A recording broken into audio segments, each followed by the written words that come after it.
ও মা, আচ্ছা দুপুরে কি রান্না করছো? আজকে রান্না করেছি ডিম আলুর তরকারি আর পটল সব ভাজা। কিছু খাবো না, আমাকে বিরিয়ানি করে দাও। করে দিতে বলছে। এখন কটা বাজে? বেলা 2টো বেজে গেছে। ঘরে কোনো বিরিয়ানির সরঞ্জাম নেই। কি করে করবো বিরিয়ানি? অন্য একদিন করে দেবো, ঠিক আছে? আমি ওই সব কিছু জানি না, আমার এক্ষুনি বিরিয়ানি করে দিতে হবে। বেলা 2টো বেজে গেছে, তারপরে মেয়ে জেদ করছে যে বিরিয়ানি করে দিতে হবে। তার জন্য বাড়িতে যা ছিল সেটুকু নিয়ে আমি চলে এসেছি। বিরিয়ানি নয়, বিরিয়ানির মতো।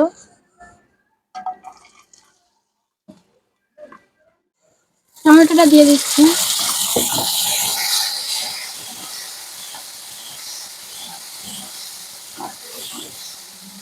মেয়ে দুপুরে করে বাড়ি থাকে না, কেননা স্কুলে যায়।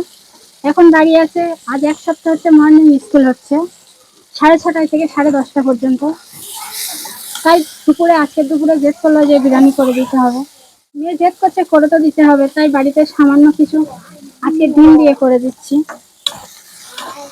ও একটু বিরিয়ানিটা খেতে পছন্দ করে, তার জন্য আজকে ডিম দিয়ে বিরিয়ানিটা করে দেবো। বিরিয়ানি নয় অ্যাকচুয়ালি।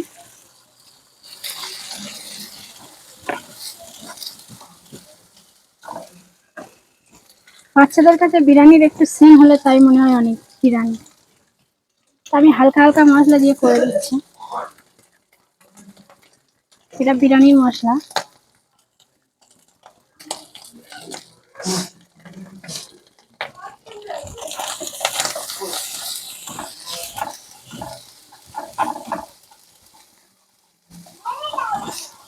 তরকারি মশলা কিন্তু কম দেওয়া ভালো, কম খাওয়াও ভালো, কেননা মশলা বেশি ক্ষতি করে শরীরের পক্ষে।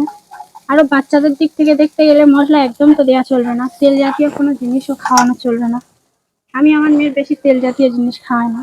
অল্প করে ভাত নিয়েছি, ও একা খাবে।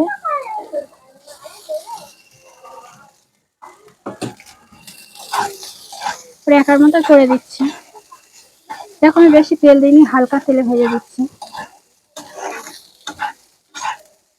যেহেতু মেয়ে খাবে সেই জন্য।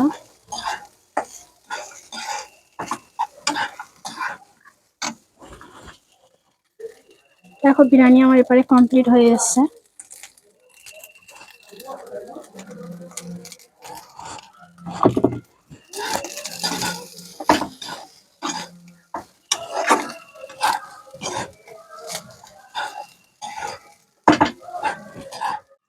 দেখো আমার বিরিয়ানি কমপ্লিট।